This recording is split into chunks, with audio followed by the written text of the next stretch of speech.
Bonjour.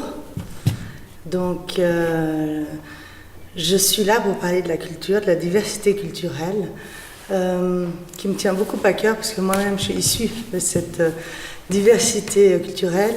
Je suis originaire de l'Allemagne et de l'Italie par mes parents, mais née à Genève. Et je pense que la culture doit rester très diverse. Parce que Genève est une ville multiculturelle.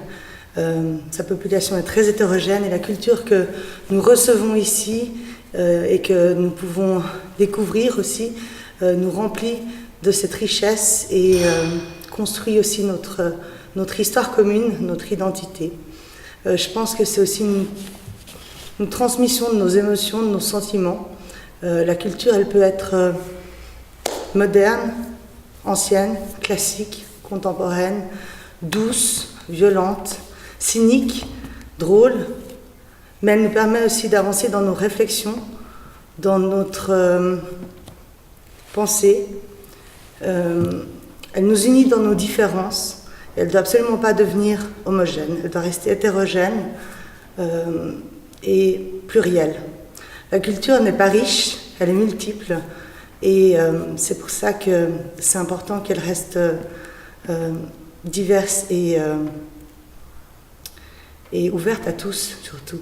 Ouverte à toute la population, aux jeunes, aux moins jeunes, à toutes les classes de la population. Elle est dans nos programmes, dans l'enseignement. Elle est ouverte aux enfants via le programme L'Art et les enfants. Elle est aussi dans le programme officiel du PER, du plan d'études roman, avec les arts visuels. Et donc c'est pour ça que la culture nous permet de vraiment construire notre identité et d'avancer ensemble. Je dirais que je partage évidemment tout ce que tu as dit maintenant et que la culture, elle est surtout, elle doit rester absolument libre. Et peut-être c'est la liberté qu'on a beaucoup perdue ou qu'on essaye de nous faire perdre aujourd'hui. Dans les périodes qu'on traverse aujourd'hui, ce qui m'étonne ou ce qui me trouble ou ce qui me questionne en tout cas, c'est que la culture, elle soit devenue un objet politique. Et il y aurait une culture ouverte et généreuse telle que tu la présentes par la gauche, et il y a une culture de la droite qui devient une culture institutionnelle, et c'est comme ça en tout cas qu'au conseil municipal, la vision culturelle de la gauche et de la droite s'est exprimée, puisqu'on a décidé de couper partout, sauf de couper à l'institution, donc à avoir une image assez finalement rétrograde de la culture, parce que pour le milieu culturel alternatif ou pluriel ou complémentaire qu'on représente, ou que moi je peux représenter en tout cas, la question de l'institution n'est plus un problème à nous, et je pense ça peut être parfois poreux, comme si la politique aujourd'hui au conseil municipal, elle considère que c'est pas poreux, qu'il y a une institution et qu'il y a tout le reste. Et tout le reste se coupe aussi de manière tout à fait linéaire, et chose nouvelle et combat nouveau aussi pour le milieu culturel, c'est ce combat et cette alliance avec le milieu social, puisque c'est quand même la première fois que il y a une convergence finalement de coupe, et c'est là pour le coup une chose assez intéressante à observer, un combat assez compliqué à faire, et quand même à observer que le milieu social a été coupé bien avant la culture et d'une autre manière, et que nous on doit aussi rattraper un petit peu quelque chose et on doit réagir à ça. Et je trouve que la politique culturelle de la droite est aussi très paternaliste, et je trouve dommage, moi, aujourd'hui, et je l'observe depuis quelques semaines, que la droite s'est complètement dessaisie finalement d'une réflexion autour de la culture. La culture, elle est, on l'a dit, multiple, mais elle est aussi pour les bourgeois, et elle est aussi pour les gens qui ont de l'argent, elle est aussi pour le show business, elle est aussi pour une sorte d'avancée. Les compagnies de danse, par exemple, travaillent sur des politiques de conventionnement. Les conventionnements demandent aux compagnies qu'elles tournent.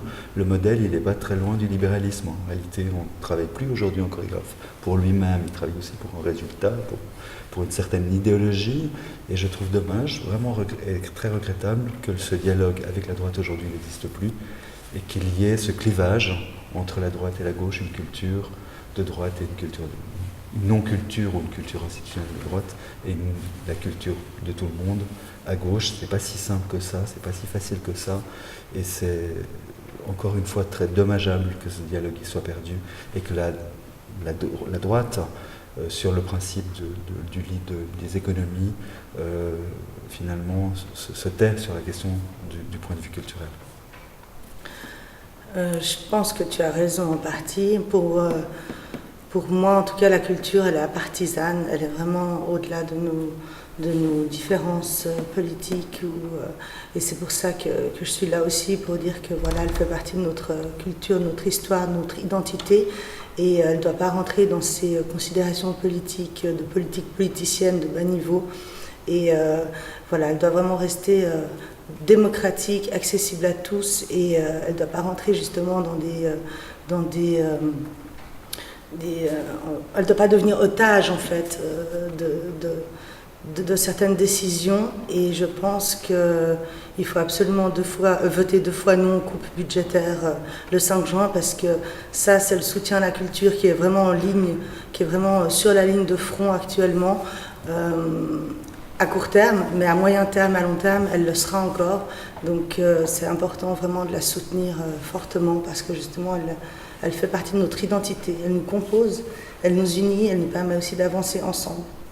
Je pense aussi qu'il faut voter absolument 2 fois non, et c'est pas parce qu'on votera non qu'il faut arrêter notre dialogue, et peut-être un dialogue de sourds qui aujourd'hui a besoin sortir de ce clivage-là. Exactement. Merci. Merci. Merci.